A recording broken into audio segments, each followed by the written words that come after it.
Hello, this is Professor James Strickler, and this is a course in American government.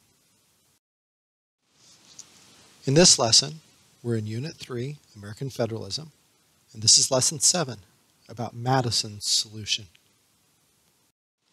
In this lesson, you'll learn about auxiliary precautions, why they are needed, the role of ambition, and the purpose of internal checks. Now, in the last lesson, we talked about the 10th Amendment to the United States Constitution, which said that any powers not delegated to the United States government were reserved to the states or to the people.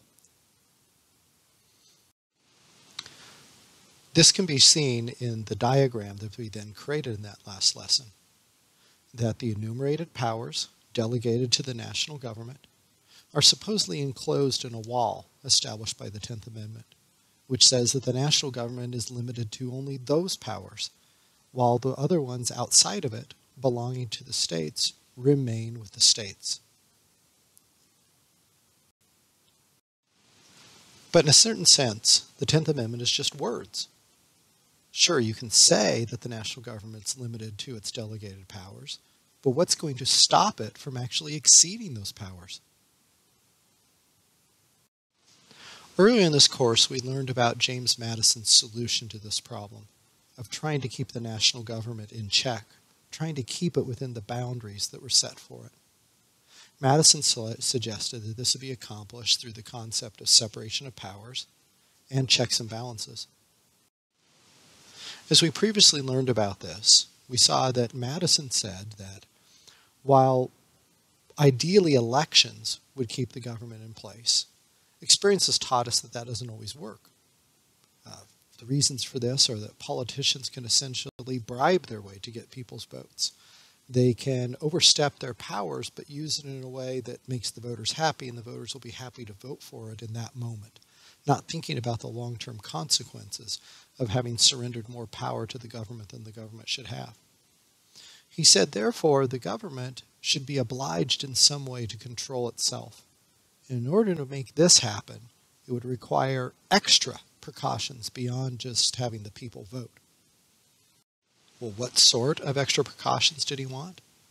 Well, he talked about the separate and distinct exercise of the powers of government. In other words, dividing the government up into separate branches with separate roles in the governing process. He thought this was so important that he said it's essential to the preservation of liberty. In other words, without dividing up the powers of government and eventually having them check each other, the very liberty of the people would be at risk as small entities, perhaps even individuals in government, would gather more and more power to themselves until they could pass whatever arbitrary law they wanted, enforce it however they wanted, get people jailed for breaking it if they wanted, and become despotic rulers.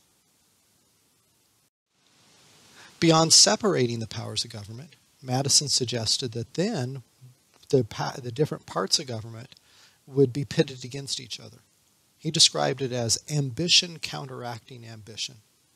In other words, people who love power would seek out these offices in government, but then you would use their love of power against them. As one person or one group of people in the government try to gather power, such as Congress, the other branches of government would push back against it to keep them in their place. And as all the branches pushed against each other, they would keep each other within the boundaries that have been set for them.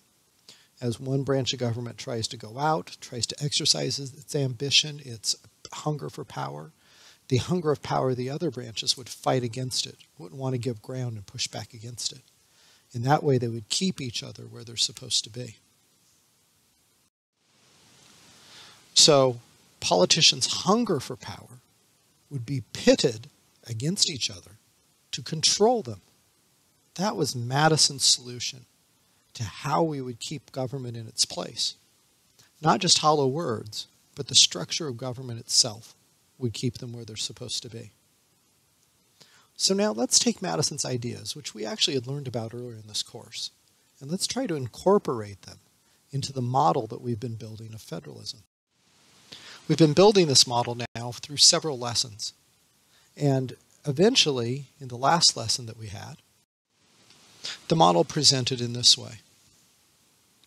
We have the United States national government with its set of enumerated powers, which were taken from the states.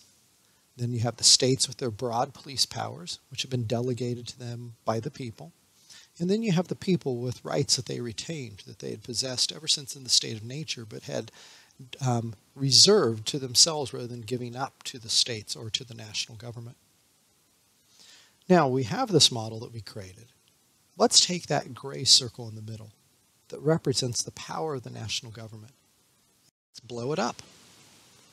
So we're going to let this gray circle, which we've just simply enlarged, represent the powers that were delegated to the national government. And now let's find a way to diagram Madison's auxiliary precautions within this circle. The first thing that we'll need to do is divide it into three pieces, representing the separation of powers in the national government. Dividing it into our branches of legislative, meaning the Congress, executive, meaning the President, and judicial, meaning the United States Supreme Court.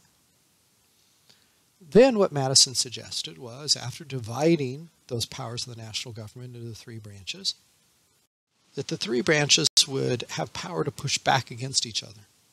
So if the judicial tried to expand its power outward, the legislative branch and the executive branch would push back and keep it in its place. If the legislative tried to expand outward, the judicial and executive would push back against it and keep it in its place.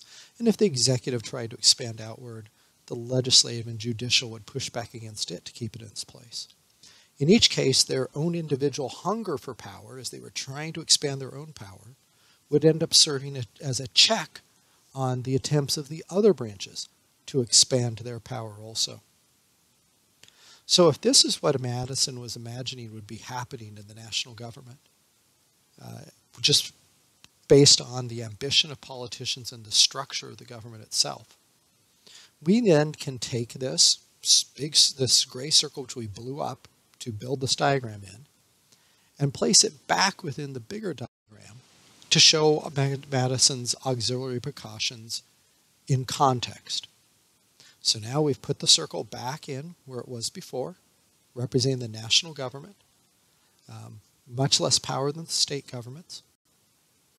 We add Madison's separation of powers to it, and then we add Madison's checks and balances to it. This then represents Madison's solution to how to keep the powers of the national government where they should be. Now look at this diagram for a moment. See what Madison suggested was the way to keep the national government in its place. And think about whether it makes sense that that will really work. Whether them all pushing and fighting against each other will prevent them from expanding their power. Will Madison's auxiliary precautions really work to keep the national government within its delegated powers?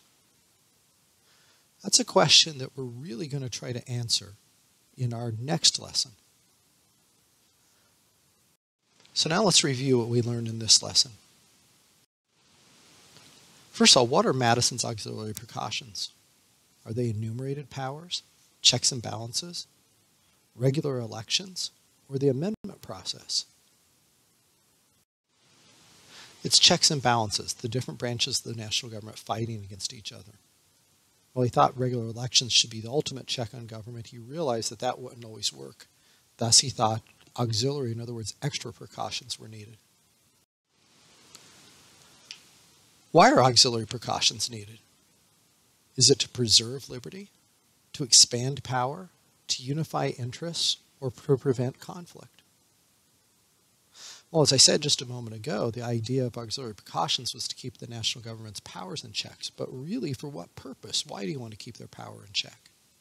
It's because you're worried about that not keeping the national government's power in check would lead to a loss of liberty.